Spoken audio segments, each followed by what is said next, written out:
What's going on, guys? Today is August 5th, 2025. Back here with another workshop today. And today we're going to be talking about trusting your creative process, mostly as a musician, but this can kind of apply to, any type of artist as well. And really, I think my experience with this and kind of how it's evolved over the last few years, or really just the last, 8 or 9 years I've been doing music, is it's gotten a lot better for me to feel comfortable with my own process. I think a lot of the times we can get in our own heads about, we might compare ourselves to others in the way that they create, or maybe people we look up to. If you see an interview with someone and they talk about their process, it might influence your process as well. And you might start to think that, the way that you create isn't the right way. But that is, in fact, a myth. Whatever way that you find to be comfortable for you to create is the way you got to keep going. And for myself, the way I've created has kind of evolved over time. I think when I started, I was mostly just focused on creating a lot of stuff, even if it was bad, just because I knew that I had to kind of get through the barrier of entry to be able to feel good about the music I was making. So I was, some days I was putting in work of like 5 to 6 beats a day just to do it. Even though I knew that those beats probably weren't going to be the best. It really just, helped build the muscle memory for me and help me kind of get past, the fear of doing something new, but also just get past, being afraid to create from a place of pure joy and not expectation. Over time, however, it's kind of evolved where, as I've gotten better at making music, I've been a little bit more streamlined, and I've also given myself a little more grace, whereas I'm not making, 5 or 6 tracks a day anymore. Sometimes I'm only making one idea a day. And I usually kind of make that my golden rule is like if I can work on one thing every day to move the needle forward a little bit, that is good enough for me. And I've, allowed myself the time to be able to do other things, even outside of creating. Like, obviously, there's days where I have to pump out a lot of content as well as do music, but I have to give myself the days to just take a break and go do other things, which we've talked about on these workshops before, how important that is. And I just think that's how it's evolved over time. And my schedule obviously continues to change, having, different jobs too that I have to report to. So I just kind of take it one day at a time and really 1 year at a time. It's not like every single year is the same.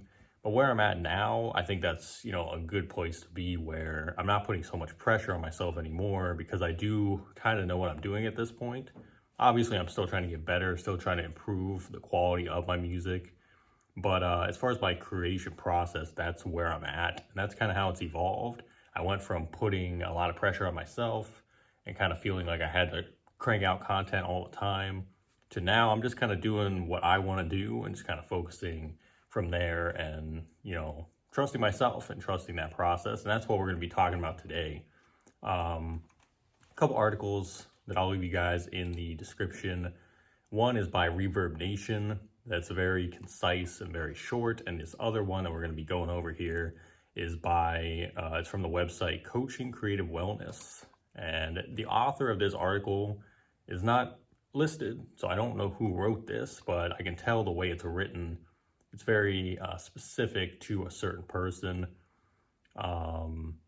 They give a whole kind of introduction. I'm not going to read the introduction, but they kind of give some background on themselves. They don't really give their name though, but I like the bullet points that they cover in this, and they can, like I said, they can relate to musicians, but I think they can also relate to any type of artist, because we all kind of deal with the same things in different ways. So the first bullet point they have here is to expect discomfort. It says, I had the typical beginning excitement when starting to write the creative prompts. But of course, once I reached the messy middle phase, I started to feel unsure. I started to avoid working on it, even though it's something I'm really excited about. This is the resistance. And I had to simply tell myself that though it was slightly uncomfortable, to forge onward. This is 100% normal, and I could indeed still work on it even if I didn't know exactly how it would turn out or if anyone would like it. I don't want to pretend that this is easy. I'm still working on it. I've seen this humorous account of the steps of the creative process in a meme. I don't know the origin. If you do, please let me know. They don't even show you the memes. I don't know why they'd mention that, but yeah, I think that's something that, at every stage you're going to deal with that.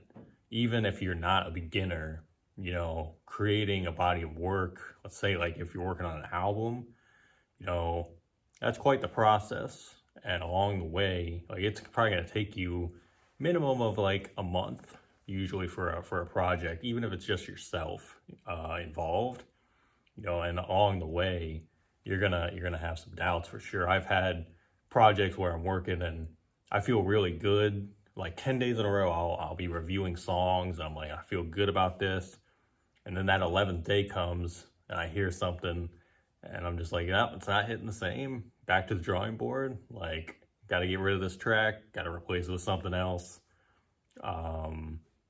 I think it's just about, understanding that, like they said, that it's a normal part of it. It's not always going to be smooth sailing all the time, but if you can figure out how to kind of silence that doubt or contain it, that's a big thing.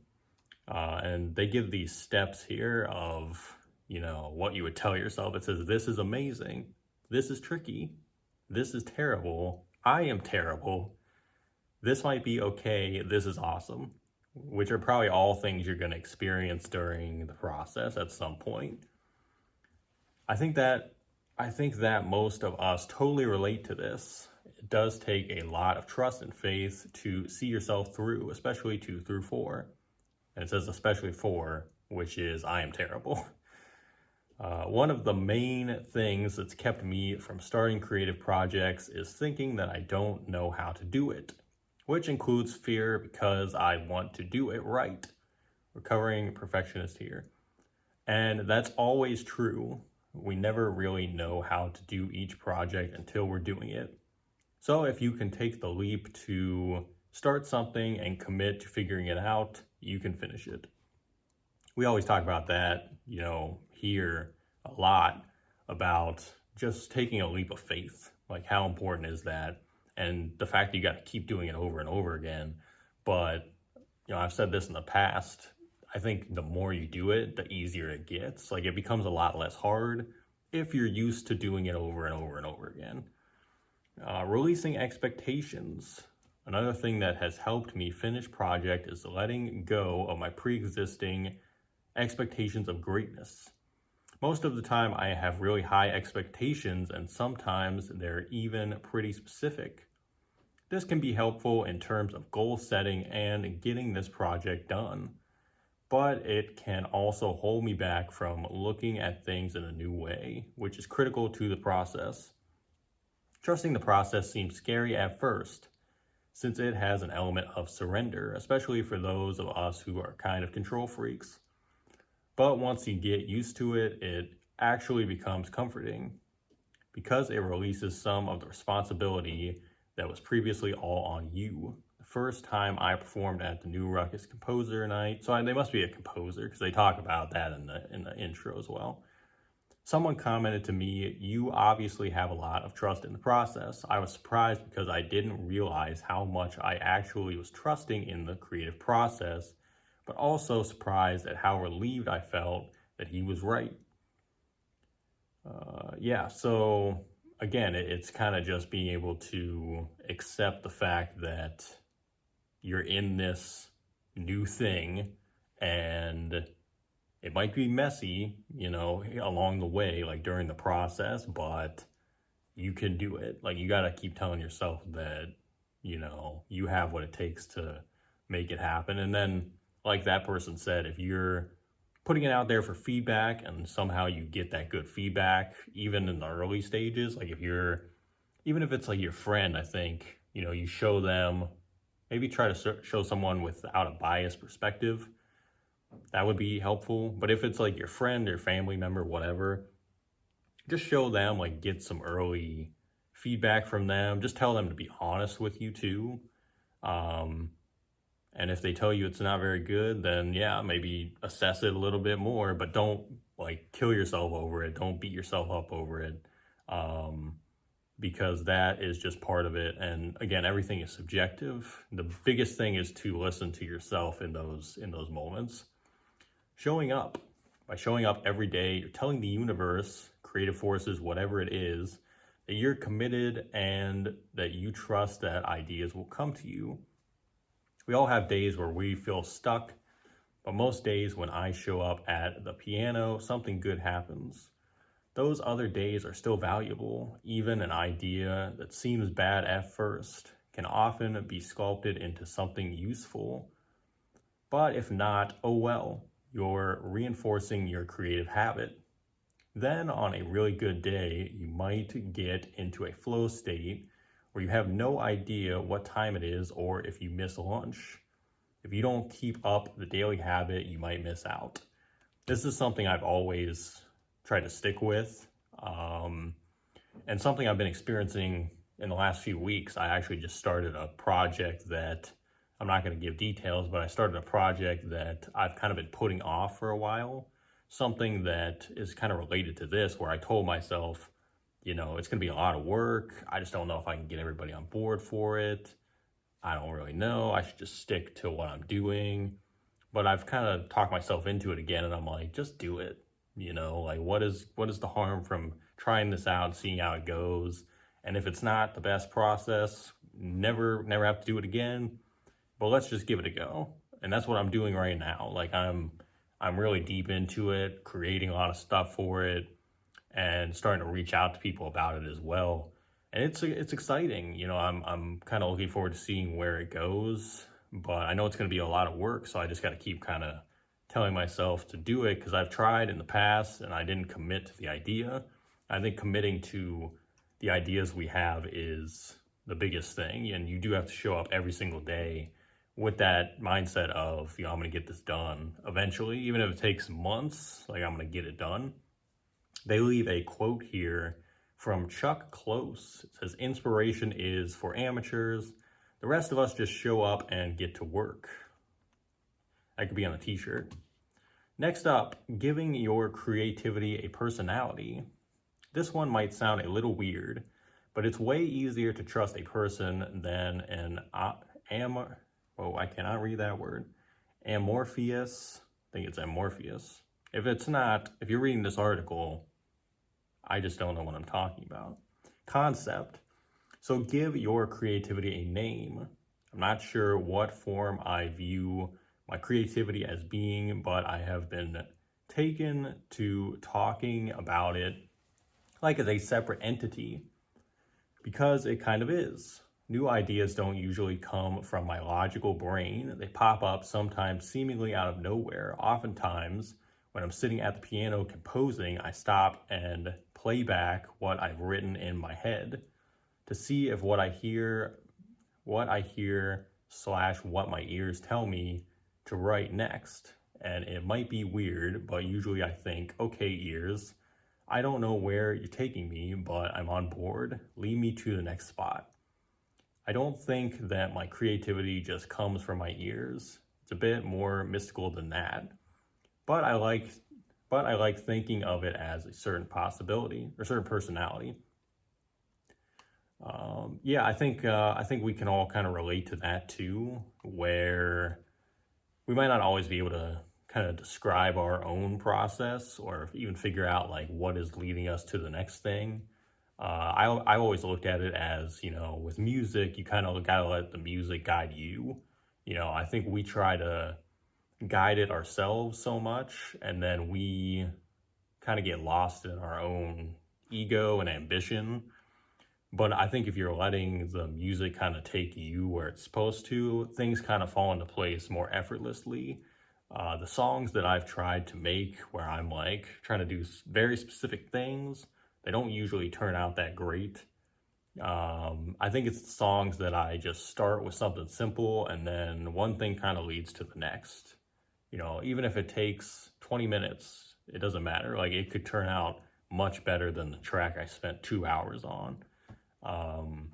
So I guess that's just my experience with it. I try to just let the music take me where it's going to take me, which is what they're talking about here. Like, you listen to your ears and you just say, I don't know where you're taking me, but let's try it. Like, let's see what comes from this.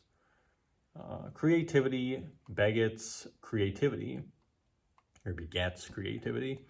If you can create more spaces for thinking, walks, long showers, drawing without extraneous noise, etc., you're supporting your creative habit too. I'm not talking about a lot of time. You could start with 10 minutes and it'll expand from there. Even though I feel really busy lately, when I have a project going on that I'm excited about, it's so much easier to get through and enjoy every day. Consider the overall ratio of projects in your life that take more energy versus those that give energy back to you. For me, that's creative projects. I think the ratio being off is what led me to burnout earlier this year, and letting my own vision guide me makes me much happier. That's a big thing, by the way.